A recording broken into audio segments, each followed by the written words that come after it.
दोस्तों आज की वीडियो में हम बात करेंगे मैनेजमेंट यूनिट्स के टॉपिक जो हमारे पास पे बचे हुए थे। हालांकि इससे पहले मैंने काफ़ी वीडियो अपलोड कर दिए हैं, आप लोग प्लेलिस्ट में जाके इसी पोर्टल पे आप देख सकते हैं। सभी आपको अकॉर्डिंग टू सिलेबस आपको मिल जाएंगे, किसी भी टॉपिक्स को मैंने स्किप नहीं किया है। काफ़ी इंपॉर्टेंट टॉपिक जो हैं वो मैंने सभी कवर कर दिए हैं। आशा करता हूँ आपको वीडियो अच्छे भी लगे होंगे और चैनल को सब्सक्राइब और बेल आइकन्स को दबाना बिल्कुल ना भूलें। तो चलिए शुरू करते हैं आज के इस वीडियोज़ को, जो कि लास्ट साल में लाइब्रेरी वैकेंसी जो है राजस्थान हाईकोर्ट में जो निकाली गई है उसके सिलेबस के अकॉर्डिंग अपन बात कर रहे हैं। सबसे पहले सिलेबस की आप स्क्रीनशॉट आप देख सकते हैं, जिसमें हम आज के इस टॉपिक में कवर करेंगे सिस्टम एनालिसिस डिजाइन करके। आपके पास में सिलेबस होगा, उसके अकॉर्डिंग आप देख लीजिएगा। सबसे पहला टॉपिक हमारे पास में रहेगा library as system. Second topic हम बात करेंगे प्रोजेक्ट मैनेजमेंट PERT CPM के बारे में। काफ़ी इंपॉर्टेंट टॉपिक है। अगर आप इस पूरी यूनिट्स में हम बात करें तो आपका सेकंड टॉपिक और आपका सेकंड लास्ट टॉपिक, ये दो टॉपिक और ये एक टॉपिक, ये तीनों ही इंपॉर्टेंट है। इसके अलावा इसमें जो बाकी टॉपिक्स हैं ज़्यादा इंपॉर्टेंट नहीं है, यहाँ से एग्जाम्स में क्वेश्चन नहीं पूछा जाएगा। मे भी अगर पूछ भी लिया जाए तो इतने ज़्यादा क्वेश्चन नहीं पूछे जाएंगे जितने इनमें से यहाँ पे पूछे जाएंगे। तो आप ये तीन टॉपिक्स अच्छी से इस यूनिट्स में कर सकते हैं, जो कि आपका काम हो जाएगा। उसके बाद नेक्स्ट टॉपिक डिसीजन टेबल्स को लेके अपन बात करेंगे, परफॉर्मेंस मेजरमेंट्स को लेके बात करेंगे, री engineering, time and motion study को लेके, साथ ही SWOT यानी कि स्ट्रेंथ वीकनेस अपॉर्चुनिटी थ्रेट्स के बारे में बात करेंगे, DFD यानी कि डेटा फ्लो डायग्राम्स के बारे में बात करेंगे। तो ये हमारे पास में राजस्थान हाईकोर्ट के द्वारा जो सिलेबस पब्लिश किया गया था राजस्थान हाईकोर्ट के द्वारा, तो वो हमारे पास में सिलेबस के कंटेंट थे, जो कि अपन आज की इस वीडियोस में कवर करेंगे। तो चलिए दोस्तों आगे शुरू करते हैं। इससे पहले मैं आपको बता दूं, हमारे पास में जो टॉपिक है प्रोजेक्ट मैनेजमेंट्स हैं, काफ़ी इंपॉर्टेंट टॉपिक है। यहाँ से आपको एक या दो क्वेश्चन डायरेक्ट आपको एग्जाम्स में देखने को मिल जाएगा। अगर बात करें इसकी हिंदी का, तो या इसे हिंदी में परियोजना प्रबंधक कहते हैं। बेसिकली जो प्रोजेक्ट मैनेजमेंट है एक परियोजना है जिसमें संसाधनों की योजना बनाने और उसको व्यवस्थित रूप से केंद्रित करना इसका मुख्य उद्देश्य होता है। इसके उपयोग किए जाने के लिए जीवन चक्र का पहचान करना, साथ ही प्रबंधन करना, उपयोगकर्ता केंद्रित डिजाइन प्रक्रिया लागू करना, साथ ही प्रोजेक्ट टीम बनाकर उसके द्वारा क्रियान्वित कार्यों को प्रभावी रूप से संचालन करना, साथ ही प्रोजेक्ट पूरा होने तक के सभी चरणों के माध्यम से टीम का कुशलतापूर्वक मार्गदर्शन करना इसका मुख्य उद्देश्य होता है।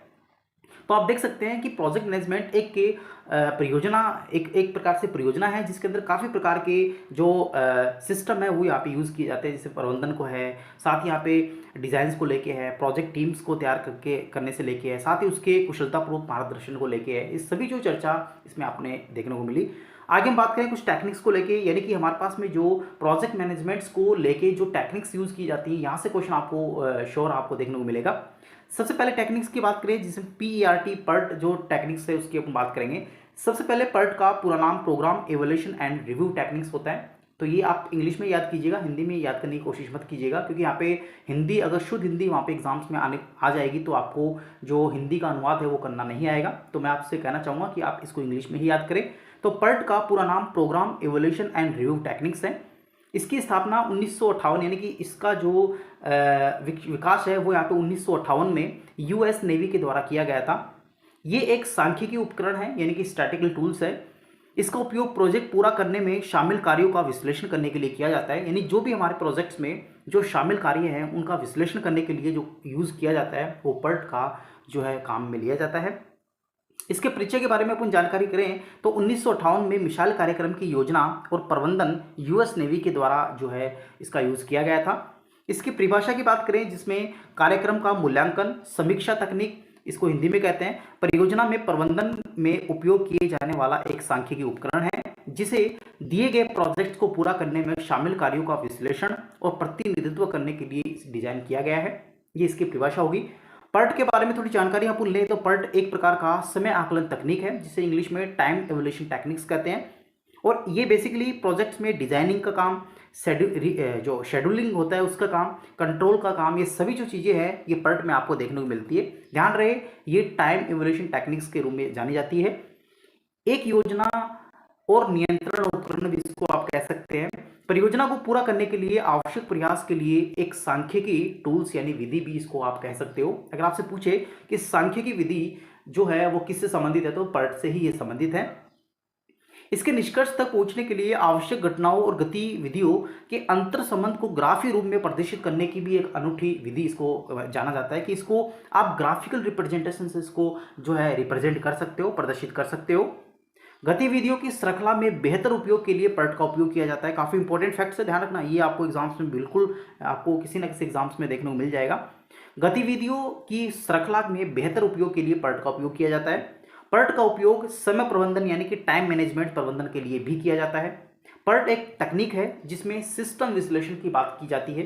पर्ट का उपयोग आधुनिक प्रबंधन यानी कि मॉडर्न मैनेजमेंट्स को बेहतर बनाने के लिए किया जाता है।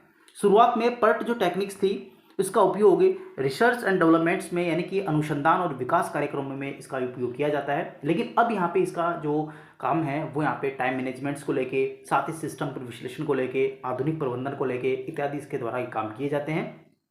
उसके बाद में स्लैक के खाली समय पर्ट में प्रयुक्त होने वाली ये कॉन्सेप्ट है, एक अवधारणा है जो कि खाली समय में आप स्लैक्स को यहाँ पे यूज़ करते हैं पर्ट के माध्यम से। पर्ट से जुड़ा एक अन्य शब्द हम बात करें तो सीपीएम भी इससे संबंधित ये शब्द है, आपको देखने को मिल जाएगा। पर्ट में समय और लागत यानी कि टाइम कॉस्ट कारक भी शामिल किए जाते हैं। पर्ट एक जॉब एनालिसिस यानी कि जॉब विश्लेषण की संबंधित यहाँ पे एक तकनीक है। उसके बाद सेकंड हम बात करते हैं सीपीएम के बारे में, ये भी काफ़ी इंपॉर्टेंट है। इसका पूरा नाम क्रिटिकल पाथ मेथड्स होता है। बेसिकली सीपीएम पीईआरटी जो टेक्निक्स होती है दोनों मिलती जुलती रहती है, यानी मिलती जुलती ही है, इनके काम जो है वो काफ़ी सिमिलरिटी रखते हैं।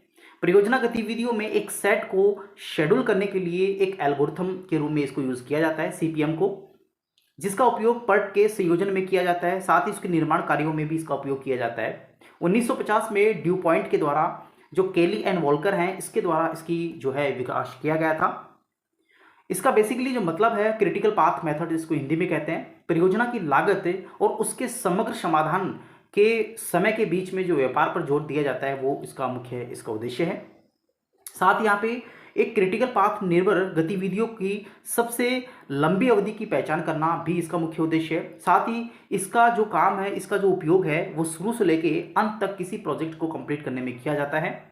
अतः गतिविधियों का वह क्रम जो अंतिम घटना तक पहुंचने में सहायक होता है या फिर सबसे अधिक समय लेगा उसे क्रिटिकल पाथ कहते हैं।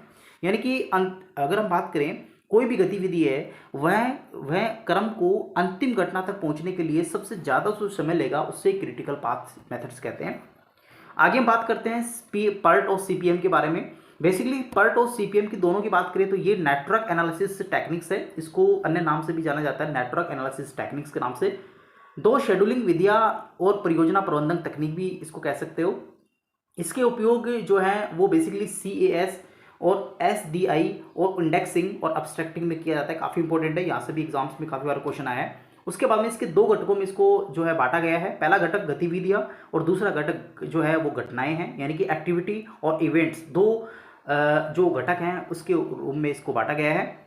इसके प्रभाव और अनुक्रम को प्रदर्शित करने के लिए इसका उपयोग किया जाता है। बेसिकली फ्लो डायग्राम्स अगर हम बात करें, फ्लो डायग्राम जो इंपॉर्टेंट है, फ्लो डायग्राम पर्ट सीपीएम को हम वर्क एनालिसिस टेक्निक्स के नाम से भी जाना जाता है। ये एक अन्य टेक्निक्स है जो कि वर्क एनालिसिस टेक्निक्स के नाम से जानी जाती है। चलिए बात करते हैं शॉर्ट के बारे में, काफ़ी इंपॉर्टेंट टॉपिक्स है, ये भी ध्यान रखना, ये तीनों topics back to back important है। आपको एग्जाम्स में हाई कोर्ट में यहाँ तीनों में से कोई एक या दो क्वेश्चन आपको डायरेक्ट देखने को मिल जाएगा। सबसे पहले बात करें SWOT एनालिसिस की पूरे नाम की, तो S मतलब स्ट्रेंथ होता है, इसे हिंदी में ताकत कहते हैं। W मतलब वीकनेस यानी कमजोरी। O मतलब अपॉर्चुनिटी अवसर। T मतलब थ्रेट्स एंड खतरे। ये इसका हिंदी और इंग्लिश में मैंने पूरा नाम पढ़ा, जो कि शॉर्ट का पूरा नाम होता है। ये बेसिकली अगर हम बात करें इसके बारे में तो ये एक रणनीतिक योजना तकनीक है, यानी स्ट्रैटेजिक प्लानिंग का टेक्निक्स इसको कहते हैं, जिसका उपयोग किसी संगठन को आंतरिक शक्तियों और कमजोरियों के साथ साथ उसके बाहरी अवसरों और खतरों की पहचान करने में मदद करता है। काफ़ी इंपॉर्टेंट है ये डेफिनेशन, यानी कि आप कह सकते हो स्ट्रैटेजिक प्लानिंग टेक्निक्स के नाम से इसको जानते हैं। सबसे पहले इसका विकास जो है अल्बर्ट हम्फ्री के द्वारा किया गया था, ये भी ध्यान रखना। उसके बाद में नेक्स्ट हम बात करते हैं PEST पेस्ट एनालिसिस के बारे में, ये भी काफ़ी अच्छी टेक्निक्स है। अगर बात करें पेस्ट का पूरा नाम की तो इसका पूरा नाम political, economics, social culture and technological इसका पूरा नाम है। बेसिकली ये भी स्ट्रैटेजिक टूल्स के रूप में काम करता है, जो कि बाजार में बढ़ावा देना, उसको कमी यानी उसके जो कमजोरी है उसको निखारना, साथ ही व्यावसायिक स्थिति, संचालन क्षमता, दिशा इत्यादि में ये काम करता है। उपयोग जो है परियोजना का प्रबंधन में बाहरी रणनीति की विश्लेषण करने, साथ ही बाजार अनुसंधान करने के लिए किया जाता है, ताकि विचार किए गए विभिन्न प्रकार के जो मैक्रो पर्यावरण कारक हैं उसका अवलोकन किया जा सके। इसके कुछ अन्य घटक हैं, कारक हैं, उसकी अपन बात कर लेते हैं। सबसे पहला कारक है PESTLE पेस्टल, यानी कि इसका पूरा नाम पॉलिटिकल, इकोनॉमिक्स, सोशल, टेक्नोलॉजिकल और लीगल एंड एनवायरनमेंट्स का पूरा नाम होता है। ये आप याद करके जाइएगा पूरा नाम, ठीक है। सीपेस्ट की बात करें जो कि cultural, political, economics, social and technological, ये सीपेस्ट के का पूरा नाम था। नेक्स्ट टॉपिक की बात करते हैं डीएफडी, काफ़ी इंपॉर्टेंट टॉपिक है, डेटा फ्लो डायग्राम्स। बेसिकली इसको जो है बबल से शो किया जाता है, जो कि आप स्क्रीन पे इसका डायग्राम देख पा रहे हैं। ये एक फ्लो चार्ट्स के रूप में या फिर ग्राफ के रूप में देखने को मिलता है, जो कि आप इन्हें कक्षा 9th की मैथमेटिक्स में ये ग्राफ्स पढ़े होंगे, जो कि अपने एक्स और वाई के बीच में कुछ बबल डायग्राम के ऐसे ऐसे करके ग्राफ बनाते हैं। तो ये डीएफडी कहलाता है। डीएफडी या फिर लोकप्रिय रूप से इसको बबल चार्ट के रूप से जाना जाता है। बेसिकली जिसे सबसे पहले सिस्टम को ग्राफिकल रूप में प्रस्तुत करने के लिए लेरी कॉन्स्ट्रेंट के द्वारा जो डीएफडी का विकास किया गया था। हालांकि बाद में मार्को 1978 में इसका विकास किया गया। उसके बाद में गैन एंड सरसन के द्वारा भी इसका 1979 में विकास किया गया था। कुछ विशेषताओं की बात करें डीएफडी के बारे में, जो कि संरचना चार्ट को लेके, साथ ही डेटा फ्लो आरेख को लेके इसकी कुछ दो विशेषताएं हैं। उसके बाद डीएफडी के घटक की बात करें, इसमें इसको बेसिकली 4 घटकों में बांटा गया है। तो पहले घटक की बात करें जो कि एंटिटी है, दूसरा प्रोसेस है, और तीसरा फाइल, और लास्ट डेटा फ्लो है। तो ये 4 घटक जो है बेसिकली डीएफडी के होते हैं। सबसे पहले घटक की बात करें एंटिटी, जिसे हिंदी में इकाई कहते हैं। बेसिकली हम बात करें इन संस्थाओं का प्रतिनिधित्व करता है जो सिस्टम के संदर्भ से बाहर होते हैं, साथ ही संस्थाएं और सिस्टम को डेटा प्रदान करते हैं। यानी कि आप कह सकते हो डेटा किसी सिस्टम को प्रदान करना, ये एक इकाई, एक एंटिटीज कहलाती है, जो कि इसको स्क्वायर बॉक्स में इसको प्रदर्शित किया जाता है, स्क्वायर बॉक्स से। प्रोसेस की बात करें, प्रोसेस बेसिकली प्रक्रियाओं में की गई कार्रवाई, साथ ही डेटा की तुलना, उसकी जांच, उसकी भरना। तो इस प्रकार से इनपुट और जो इनपुट है और जो आउटपुट है उसके बीच में क्या क्या चेंजेस हुआ है उसको प्रदर्शित करता है प्रोसेस, जो कि सर्कल से शो किया जाता है। फाइल की बात करें जिसमें डेटा को स्टोर किया जाता है, भंडार किया जाता है। एक डिस्क या टेप फाइल एक प्रकार का कवर या फिर कागज का एक सेट है, जो इसी तरह विश्वास खुली लाइन से उसको प्रदर्शित किया जाता है, खुली लाइन से, ठीक है ना, फाइल्स को।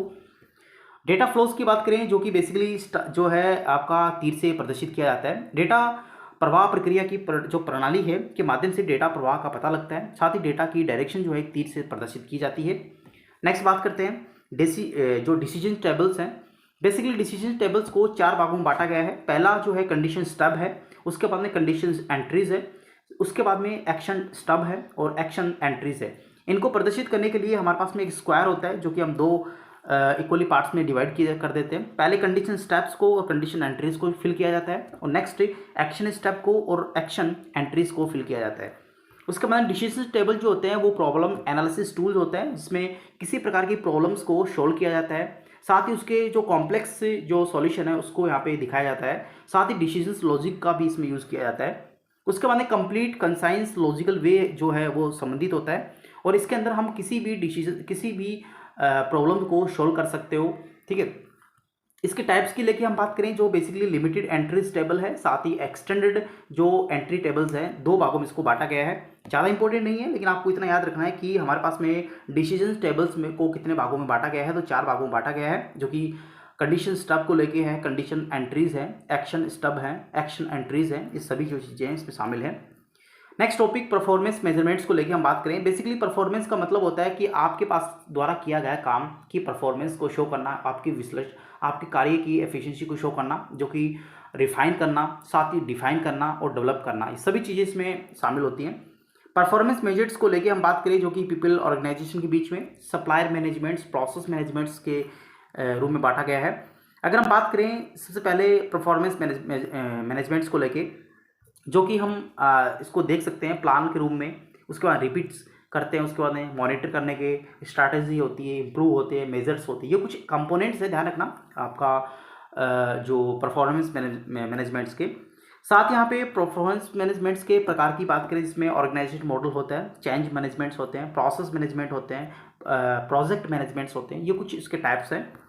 साथ ही नेक्स्ट टॉपिक की बात करें टाइम्स एंड मोशन स्टडी को लेके, जो कि TM स्टडी के रूप में जानी जाती है। बेसिकली ये टेक्निक्स जो है वो रिकॉर्ड करती है टाइम और परफॉर्मेंस सर्टेन स्पेसिफिक जॉब को, यानी किस जॉब को या फिर किसी भी विशेष जॉब को आप कंप्लीट करने में कितना समय लेते हैं, उसको ये स्पेसिफाई करती है, यानी कि डिफाइन करती है।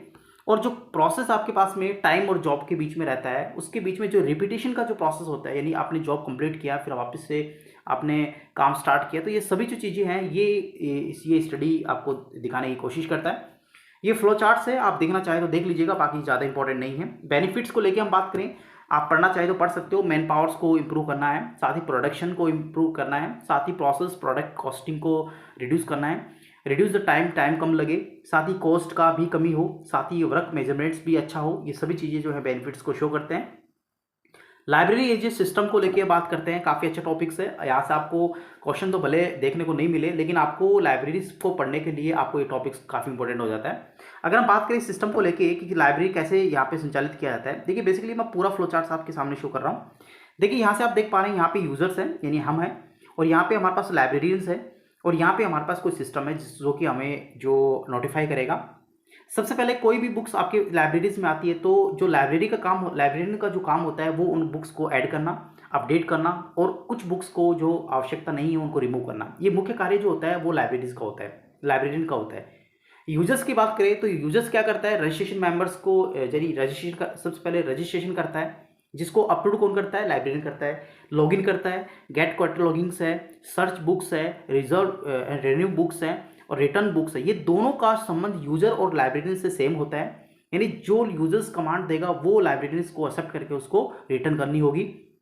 साथ ही अगर बात करें इसके सिस्टम को लेके तो कुछ ऑडियोज हैं आपके पास में, मान लो आपने समय से ज़्यादा यहाँ पे बुक्स रखी है तो उसका नोटिफाई जो है सिस्टम के द्वारा किया जाता है। साथ ही उसका जो फाइन है, कितना फाइन बनता है कितने दिन का, तो उसको कैलकुलेट जो है वो सिस्टम के द्वारा किया जाता है। तो ये जो चीज़ें हैं ये आपके पास में लाइब्रेरी साइंस में ये फ्लो चार्ट्स आपको देखने को मिलता है।